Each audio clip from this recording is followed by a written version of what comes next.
L'énergie sur les reports, c'est quoi? Comment on la lit? Salut bande de petits fripons, aujourd'hui on explique comment les kilojoules ont changé les reports. Mais d'abord, les reports, est-ce que c'était mieux avant? Quand j'étais jeune, on avait la météo marine. Aujourd'hui à 13h, un anticyclone 1030 millibars en voie d'affaiblissement. La carte météo et même des stations météo perso.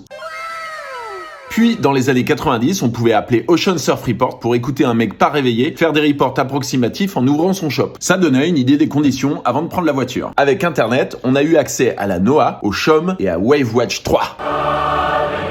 Sauf que ça donnait des données, un petit peu indigestes.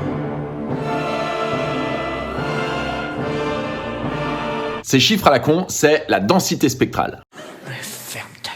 Bon, en version graphique, c'est un peu plus lisible, mais pas ouf. L'angle, c'est la direction, la couleur, c'est l'amplitude, et le rayon, c'est la période. Comme c'était toujours pas ultra lisible, l'idée, ça a été d'identifier des points remarquables et d'appeler ça des trains de houle pour le commun des mortels. C'est pour ça que dans les reports, vous avez commencé à avoir plusieurs courbes superposées. Le problème, quand on simplifie, c'est qu'on perd des trucs au passage. Par exemple, imaginons deux dépressions. Une grosse qui se déplace vers le sud en mourant, et une petite qui ne bouge pas du tout.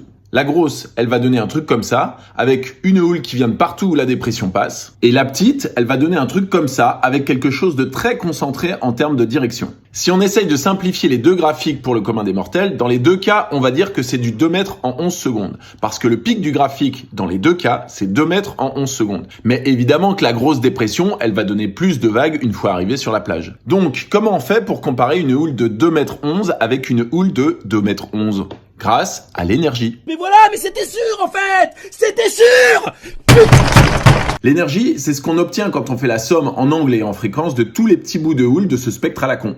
Et là, d'un seul coup, on voit bien que la grosse dépression génère plus d'énergie que la deuxième, alors que si on se contente de lire 2 mètres en 11 secondes, on va pas faire la différence entre les deux. J'attire votre attention sur l'étalement directionnel total, qui décrit si la houle est un amalgame de plein de trains de houle qui viennent de partout, ou si c'est une houle hyper concentrée parce qu'elle vient d'un seul endroit précis.